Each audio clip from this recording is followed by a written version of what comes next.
This television advertisement depicted a dark, wet, deserted London street scene in which a rain-coated character played by Terence Brooke, looking similar to Frank Sinatra, lit a cigarette and puffed very reflectively. This was accompanied by an instrumental song, the Lonely Man theme, that was playing in the background, and a voiceover declared, "You're never alone with a Strand, the cigarette of the moment." The public associated smoking Strand cigarettes with being lonely and were put off from buying them. As a result, the whole launch of that product cost millions of dollars to the British tobacco firm, and it was a total disaster, and they were pulled from the market shortly thereafter. Smokeless cigarettes. The R.J. Reynolds Tobacco Company spent around $300 million on research, development, and marketing this product. It never achieved popularity, as smokers complained about a charcoal-like aftertaste, and although it looked like a conventional cigarette, special instructions were required to teach smokers how to light it. Reynolds estimated that it would take 2 or 3 packs for a smoker to acquire a taste for Premier, but in practice many smokers only smoked 1 cigarette and threw the rest out. It was withdrawn quickly from the market. It was said to smell like burning plastic when it was lit. However, they found a little silver lining in their purse in that it was later exported to the markets of East India. Again, Jack Welch, if you don't have a competitive advantage, don't compete. So it's very, very important that you take into consideration a lot of things before you decide what you're going to pursue strategically. Sometimes it's almost like looking at a crystal ball, but there is a science to it. And before you make any decisions, you have to evaluate a lot of things. For example, here's a look at some of the factors that you might want to consider when bringing a product to market.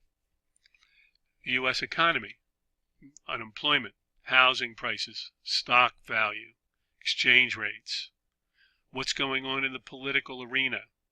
All these things can be put together so that you can create scenarios to decide what on earth might be happening in the future in your crystal ball to decide what kind of products you want to bring to market. Again, looking at some factors, this has to do with Honda Motor Company, where the media during a period of its life was treating it unfriendly. Another factor, gasoline prices, fuel economy requirements, all of these were significant for anyone in the automobile business to decide how they wanted to compete. When summarizing it all, basically looking at the economy, legislation, what people have to say, competitive environment, some strategic ideas would come out, and from those a strategy would be created. So the idea is to be looking at awareness of different things before you make a decision, taking into consideration a lot of different elements so that you can avoid blunders. So you want to look at customer needs, customer wants, competitor customer needs, wants, and gaps, and different customer segments. And also you want to make sure that you gain knowledge and understanding about what you want to do next, and truly understand buyer behavior, psychographics, and demographics. You know, it's interesting, when you're putting a plan together, you would have to decide whether to meet the narrow needs of many, many people, or the very, very special broad needs of only a few. And here is a manager trying to figure out what strategy he should pursue. Now, Walmart seemed to be able to address the broad needs of many combined with a low cost, and they built their models accordingly, and they're still that way today. So, again, you have some choices to make of your product. Improve its functionality so it's the better mousetrap. Improve the performance of it. Maybe it consumes less fuel and does more work. You want to expand shelf space. That means adding more outlets and having more of a presence in the market.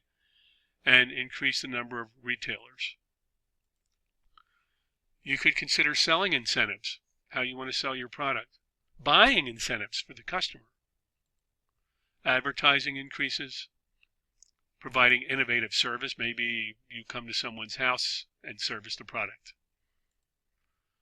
Restructure a sales force so that their compensation and their approach is improved, characterized by bonuses and incentives that support sales objective completion. So basically, there's a interwoven network which comprises a systematic approach to strategy innovation. And here you can see them, and in each one there are choices that would need to be made. So competitive advantage and the right decisions. Again, here's a look at Marlon Brando, who's characterized in the movie The Wild One as a hoodlum in a town riding a motorcycle. And Honda brought a whole new image to the market.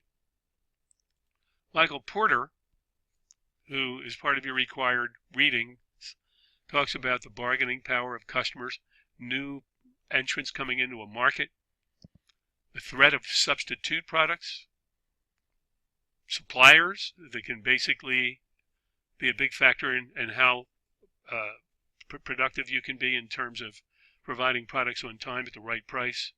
And then, of course, these are all part of competitive rivalry within the industry.